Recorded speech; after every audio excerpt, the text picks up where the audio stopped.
Assalamualaikum warahmatullahi wabarakatuh. Di video sebelumnya kita sudah bahas tentang pengumpulan dan penyajian data. Nah, di video kali ini kita akan bahas tentang pengukuran data. Oke, kita bahas dulu skala pengukuran. Skala pengukurannya ada terbagi 4, nominal, ordinal, selang, dan rasio. Kita bahas dulu untuk yang nominal. Nominal merupakan lambang kategori atau angka tidak ada arti. Tidak ada penataan atau urutan antar kategori. Contohnya, jenis kelamin. Jenis kelamin ini kan ada perempuan dan laki-laki. Nah, perempuan ini bisa kita simbolkan dengan 0, laki-laki bisa kita simbolkan dengan 1. Jadi kalau ada perempuan kita simbolkan dengan 0, laki-laki simbolkan dengan 1. Jadi bukan berarti 0 ini perempuan tidak ada, atau laki-laki ini cuma ada satu orang, bukan berarti begitu. Jadi ini maksud dari angka tidak ada arti. Dan tidak ada urutan atau penataan. Jadi bisa juga kita simbolkan yang laki-lakinya 0, perempuannya 1. Jadi boleh kebalikan. Boleh perempuannya 0 atau laki-lakinya 0. Tapi kita menyimbolkannya secara bebas, tidak ada urutan. Boleh secara angka berapapun. Oke, teman-teman, itu untuk yang nominal. Nah, untuk yang ordinal, ordinal merupakan lambang kategori, angka tidak ada arti, tapi di sini sudah ada penataan atau sudah ada urutan. Contohnya, pendidikan terakhir, SD, SMP, SMA, dan perguruan tinggi. Misalkan kita simbolkan dengan SD-nya 1, SMP-nya 1, SD-nya 0, SMP-nya 1, SMA-nya 2, dan perguruan tingginya 3. Jadi di sini harus kita urutkan dari jenjang pendidikan yang rendah sampai jenjang pendidikan yang tinggi. 0, 1, 2, 3. Dan di sini maksud angka tidak ada arti sama dengan sebelumnya, yaitu SD ini bukan berarti 0 orang, SMP ini bukan berarti 1 orang, SMA-nya bukan berarti 2 orang, perguruan tingginya bukan berarti 3 orang. Ini angka-angka ini cuman menyimbolkan kategori ini aja gitu, teman-teman. Tapi di sini sudah ada urutkan. Kita tidak boleh acak-acak di sini 0, di SMA 1 tidak boleh acak-acak. Kita harus mengurutkan dari yang rendah ke yang tinggi, atau sebaliknya juga bisa kita simbolkan dengan ini 3, ini 2, ini 1, ini 0. Nah, ini boleh kita kebalikannya asal urutannya tetap rapi. Ini untuk ordinal. Nah, untuk selang merupakan hasil pengukuran. Jadi angka di sini sudah ada artinya. Jarak antara suatu nilai dengan nilai yang lain tidak ada arti, tidak punya nol mutlak, tidak punya titik nol mutlak. Contohnya suhu. Jadi suhu ini bisa kita suhu ini ada pengukuran 25 derajat Celcius atau min 2 derajat Celcius, atau ada juga 0 derajat Celcius. Nah, di sini 0 derajat ini bukan berarti tidak ada arti, tapi di sini emang mempunyai nilai. Nilai suhunya ada nilai 0 derajat Celcius. Nah, selanjutnya jarak antara satu nilai dengan nilai lain tidak ada arti. Jadi maksudnya 25 ini ke min 2 ini tidak ada arti, tidak ada hubungannya. Gitu ya, teman-teman. Dari suatu kota, suatu negara ke negara yang lain, itu tidak ada hubungan suhunya. Atau 2 kali lipat lah, atau 3 kali lipat lah, gitu. Nah, untuk yang terakhir, rasio merupakan hasil pengukuran yang mana angkanya sudah berarti. Rasio dan jarak antar suatu nilai dengan nilai lain sudah ada artinya. Dia punya titik nol mutlak dan tidak memiliki nilai negatif. Contohnya berat nih, berat atau lama waktu. Misalkan berat orang itu ada 40 kilo, atau lama waktu 2,5 jam. Jadi simbol-simbol ini tidak ada bilangan negatif, dan untuk ini dia punya titik nol mutlak. Jadi misalkan kalau misalkan beratnya 0 berarti tidak ada orang. Kalau misalkan lama waktunya 0 berarti itu tidak ada waktunya gitu. Atau tidak ada suatu pengukurannya. Jadi 0 ini punya titik nol mutlak untuk rasionya. Oke, bisa ya teman-teman untuk membedakan untuk nominal, ordinal, selang, dan rasio. Kalau nominal tidak ada urutan, kita melakukan simbol secara bebas. Kalau ordinal ini ada urutannya, tapi angkanya tetap tidak ada arti. Kalau untuk selang, angkanya sudah ada arti ya. Angkanya sudah ada arti dan tidak punya titik nol mutlak. Jadi walaupun 0 derajat Celcius, dia tetap punya nilai, yaitu suhunya 0. Kalau untuk rasio, dia tidak punya, kalau rasio dia punya titik nol mutlak dan tidak memiliki nilai negatif. Oke, selanjutnya kita bahas dulu data tunggal dan data berkelompok. Nah, data tunggal adalah data yang belum dikelompokkan atau biasa kita sebut dengan data mentah. Kalau data berkelompok adalah data yang sudah kita kelompokkan ke dalam bentuk distribusi frekuensi. Nah, ini min ini adalah rata-rata. Jadi ukuran pemusatan data yang pertama yaitu min, rata-rata. Yang kedua median, yaitu nilai tengah. Dan yang ketiga modus, yaitu nilai yang paling sering muncul. Yang paling sering muncul. Nah, dari sini kita akan mencari min atau rata-rata data tunggal data kelompok, median data tunggal data kelompok, dan modus data tunggal dan data kelompok. Oke, kita bahas untuk min data tunggal.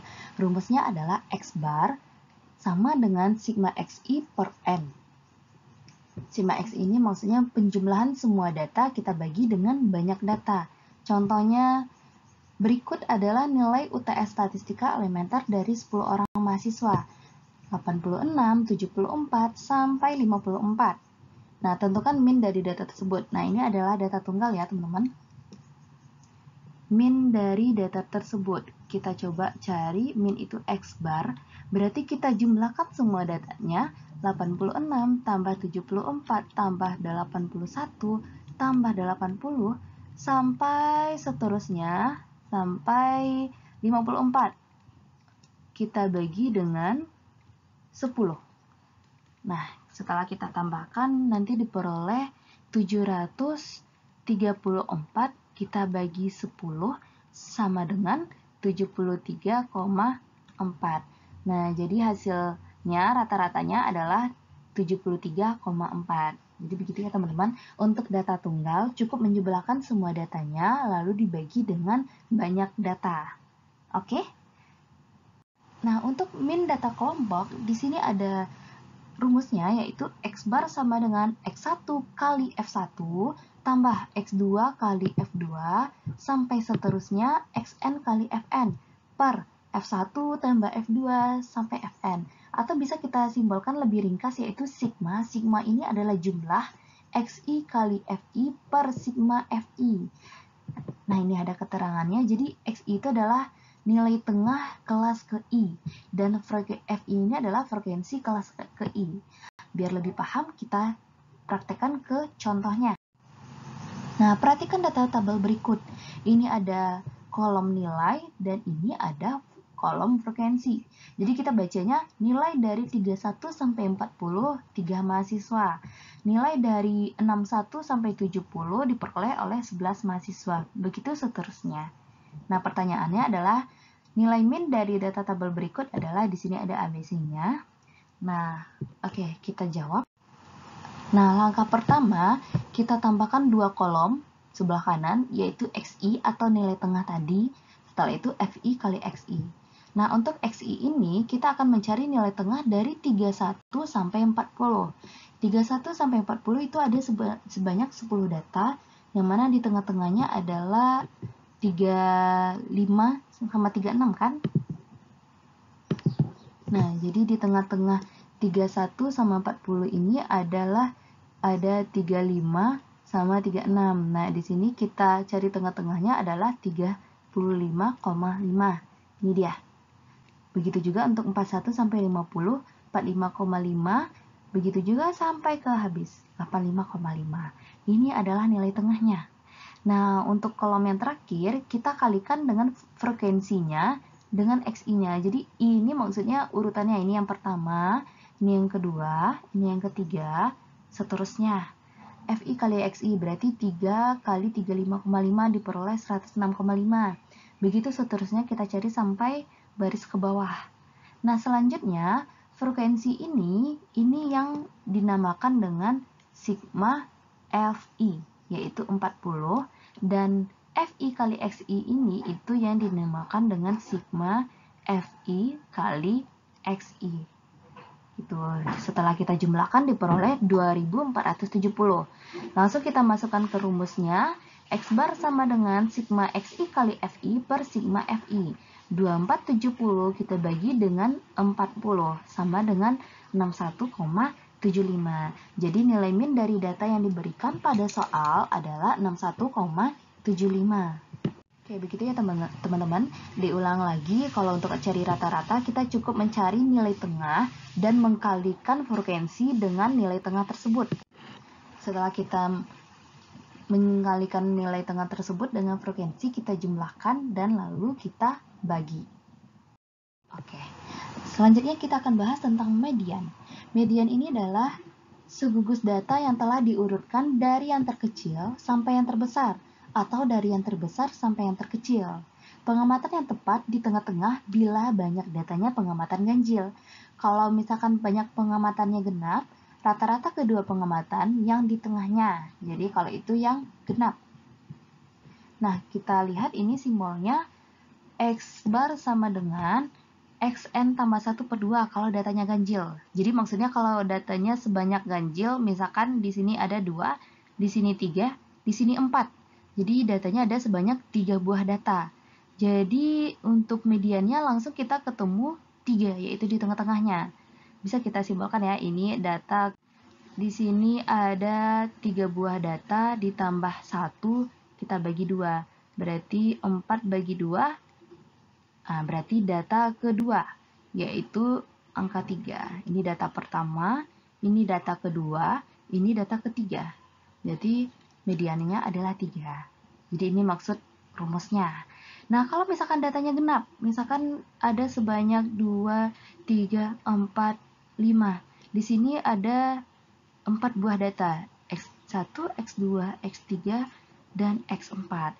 Bisa kita simbolkan ya di sini XN per 2, berarti datanya ada 4, 4 per 2, ditambah X4 per 2 tambah 1, kita bagi dengan 2. X4 per 2 berarti X2, kita tambah dengan 4 per 2 tambah 1, berarti X2 tambah 1, X3 per 2.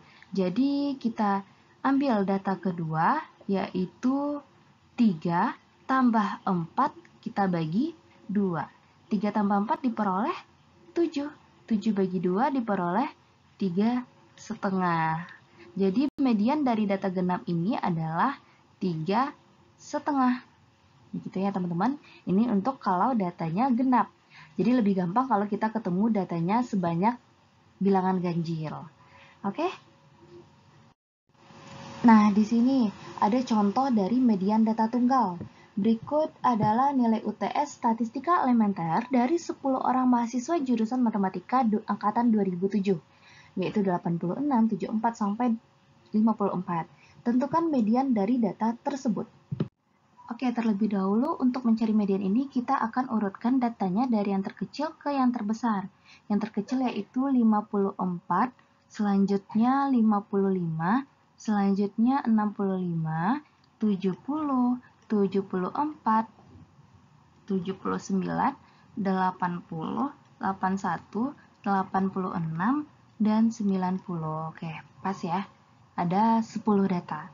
Nah, ini kan karena ada 10 data, berarti kita lihat nilai tengah-tengahnya. Di sini 4, ini dia. 74 sama 79. Itulah nilai tengahnya.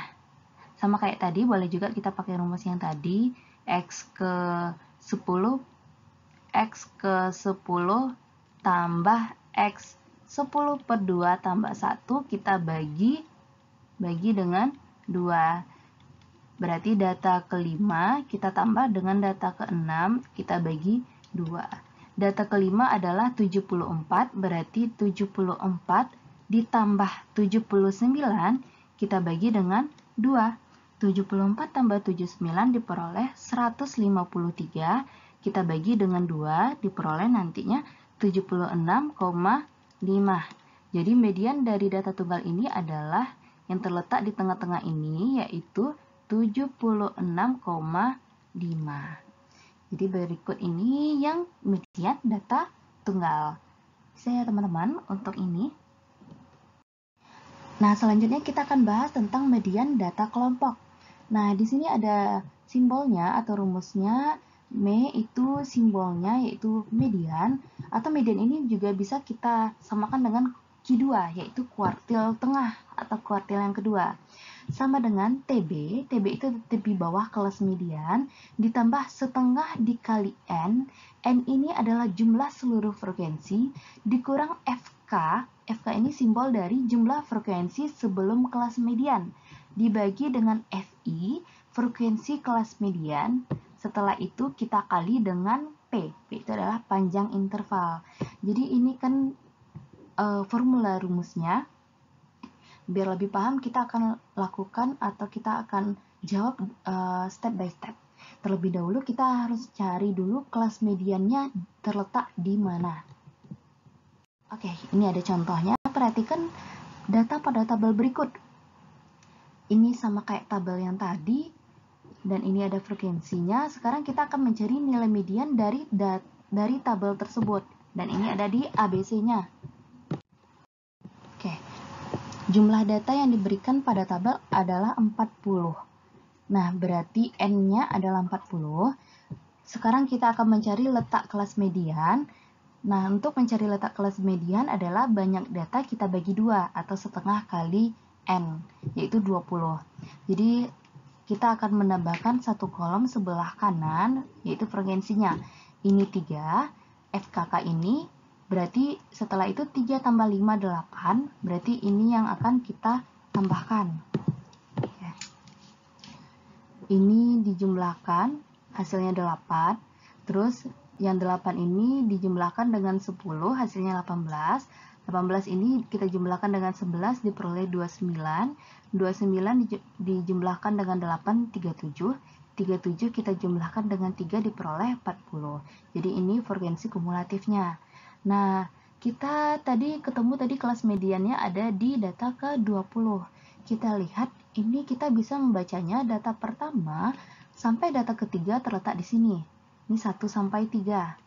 Ini data ke-4 sampai data ke-8 taruhnya di sini.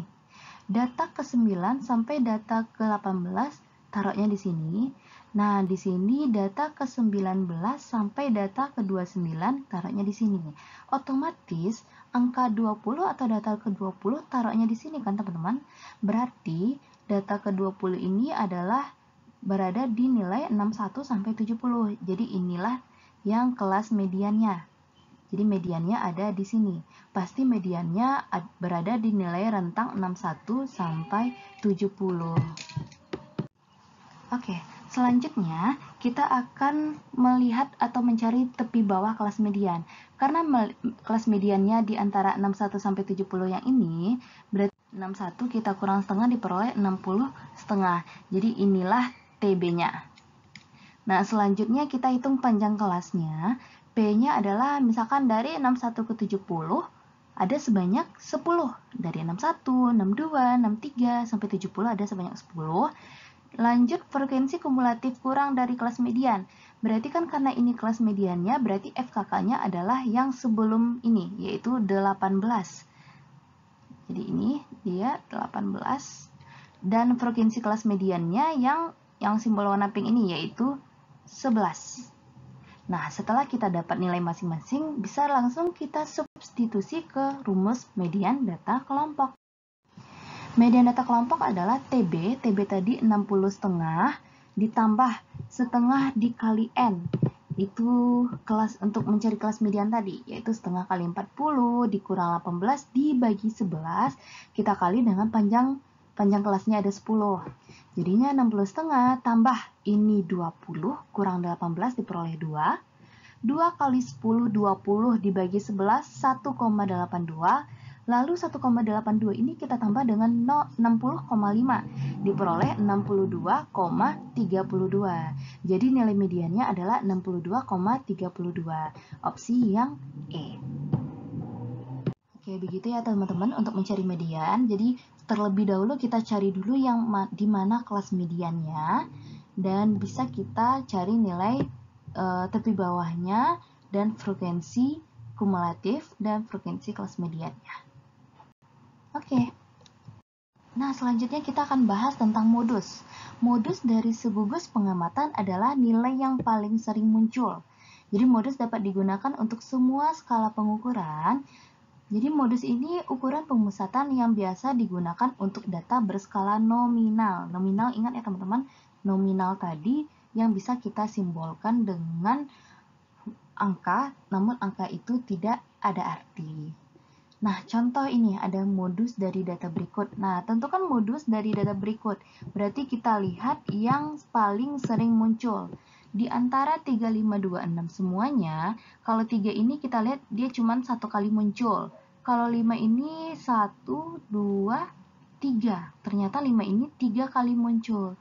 Kalau 2 ini cuma 2 kali muncul, 6 ini cuma 2 kali muncul, 9 cuma 1 kali, dan 8 cuma 1 kali. 3 juga cuma 1 kali. Yang paling sering muncul adalah yang 5, yaitu sebanyak 3 kali. Jadi modus dari data tersebut adalah 5. Modusnya sama dengan 5. Bisa ya teman-teman, untuk modus lihat aja nilai yang paling sering muncul. Nah, di sini kita akan bahas tentang modus data kelompok. Nah, untuk rumus modus data kelompok adalah MO ini simbolnya dari modus. Sama dengan TB, sama kayak median tadi, tambah D1 per D1 tambah D2 kali P. Nah, jadi rumus median dan modus data kelompok mirip, hanya saja yang membedakan yang di dalam kurung ini aja. Jadi jangan bingung teman-teman dengan banyaknya rumus, sebenarnya sama, cuman yang membedakan yang sedikit ini aja. Nah, TB itu sama kayak tadi, tepi bawah kelas modus. D1 itu adalah selisih frekuensi kelas modus dengan frekuensi sebelum kelas modus. Kalau D2 itu dengan frekuensi setelah kelas modus. P-nya panjang kelas interval. Jadi agar lebih paham, kita langsung ke contoh soal. Nah, perhatikan gambar diagram batang di bawah ini. Nah, di sini disajikan dalam bentuk diagram batang, bukan dalam bentuk tabel lagi. Dia sama aja, kita bisa membacanya misalkan dari nilai 30 sampai 34 diperoleh oleh 2 mahasiswa. Dari 45 sampai 49 nilainya diperoleh oleh 12 siswa. Yang ditanya adalah modus dari data yang disajikan pada gambar diagram batang di atas adalah, di sini ada A, B, C, D, E-nya. Nah, sama kayak tadi kita cari dulu kelas modusnya. Lihat dulu batang yang paling tinggi yang diperoleh oleh banyak mahasiswa, yaitu yang ini, yang 12. Berarti kelas modusnya terletak di antara selang 45 sampai 49. Jadi untuk kelas modusnya bisa kita langsung temukan yang paling banyak. Ini kelas modusnya. Kita lihat pembahasannya. Nah, dari diagram, kelas modus diketahui bahwa berada pada interval 45 sampai 49, yaitu 12 orang tadi kan ya. Sehingga TB-nya adalah di sini. Bagian bawahnya 45 kita kurang dengan setengah, diperoleh 44 setengah. Nah, D1 itu adalah frekuensi kelas modus dengan frekuensi kelas sebelumnya. Kelas sebelumnya itu ada sebanyak 8, berarti 12 kurang 8 dapat 4, dan D2 ini adalah selisih dari frekuensi kelas modus dengan ini 6 ini yang kelas sesudahnya, yaitu 12 kurang 6 diperoleh 6. Maka nilai modus tersebut adalah kita langsung substitusi aja nilai-nilai yang sudah kita peroleh. Oke, diulang lagi, kalau 8 sama 6 ini diperoleh dari frekuensi sebelum, ini sebelum, dan ini setelah kelas modus. Kita bisa lihat tadi di slide sebelumnya, ini sebelum 8 dan setelahnya 6. Langsung substitusi, TB-nya 44,5, D1-nya 4, D1 tambah D2, 4 tambah 6, kali panjang kelasnya dari 45 sampai 49, ada sebanyak 45, 46, 45, 46, 47, 48, 49. Ini ada sebanyak 1, 2, 3, 4, 5, ada sebanyak 5 kelas. Oke, bisa kita hitung 4 tambah 6, 10. Nah, ini bisa kita coret ya teman-teman. 5 sama 10-nya bisa kita bagi 5, ini bagi 5. 4 bagi 2 diperoleh 2. 4,5 ditambah 2 diperoleh 46,5. Jadi modus dari data yang disajikan pada diagram batang di atas atas adalah 46,5. Opsi yang B. Bisa ya teman-teman untuk mencari modus data kelompok. Oke. Nah, di sini ada latihan. Untuk soal yang pertama, tentukan skala pengukuran. Silakan teman-teman jawab tingkat pendidikan itu apakah dia nominal, ordinal, ataupun selang maupun rasio. Begitu juga untuk berat badan, lama waktu, luas tanah, dan yang opini masyarakat ini. Jadi opini masyarakat ini ada sangat tidak setuju, biasa aja, setuju, dan setuju sekali. Jawab apakah dia nominal, ordinal, selang, atau rasio. Dan soal nomor 2, nilai rapor matematika siswa kelas 8 SMP Bumi. Di sini ada 60 siswa. Jadi dari tabel ini silakan teman-teman hitung min, median, dan modus dari data kelompok. Nah, bisa pakai rumus yang tadi ya, untuk min, median, dan modus. Oke? Oke, untuk video ini kita cukup belajar sampai di sini. Semoga bermanfaat. Terima kasih atas perhatiannya. Assalamualaikum warahmatullahi wabarakatuh.